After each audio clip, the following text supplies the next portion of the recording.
So I promised that these three talks would deal with prayer and with almsgiving, and that lastly with fasting, the three pillars of Lent.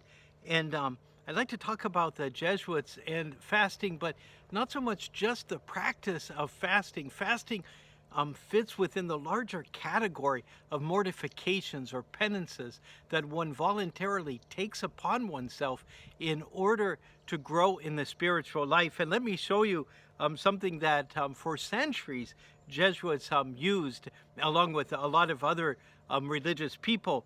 And this is what it is. I hope you can see it fairly well. What it is it looks like it's made of almost paperclip thin wire, but a little bit thicker probably. And I'm going to bring it a little closer, and you can see perhaps the hooks that are on this thing. And what a person would do was put this around their arm or around their leg with the hooks pointed in. And then in its cleverness, the device eventually would move to be as tight as it can on the flesh of the person. And with every movement that the person made, those little hooks would bring a certain amount of discomfort. It could be quite a bit of discomfort, let me tell you.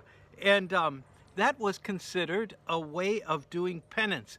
And the reason for penance or mortifications then, as for now, is to sense that what we have in this life needs to point us in the direction of God, and that we can so become enamored with some of the pleasures of life that we will forget the one who gives those to us, God. And so by mortifying, by taking away perhaps some of the food that we eat and experiencing hunger, by experiencing pain that's not dangerous for one, that there's a way in which one focuses more on God and less on the things in this life. St. Francis Xavier was a major person for doing that. When he made the spiritual exercises, he bound a rope so tightly around him that the first companions were very concerned about that, and they prayed that it would break. And during his life, he was a great one for for finding ways to subject his body to different sorts of pains so that he would be drawn more deeply into an experience of God. Now, do we accept this as a valid practice nowadays? Well, to some degree we do, because we continue to have fasting, which is meant to bring us some sort of of some sort of hunger, and there we think of hungering for God.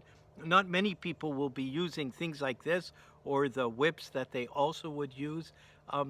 But the idea of doing things for mortification is something that is deeply rooted in our tradition, not just as Jesuits, but in the Catholic tradition in general, and in the Christian tradition. Obviously, it's very, very present there too. So each of us, I think we might think about how during this Lent we might somehow curtail some of the natural kind of appetites or the natural, sort of desire for pleasure and a pain-free existence, so that we can think more fully of being with God. And I'll talk about tomorrow a little bit more about the reasons for that we learn from the early Jesuits.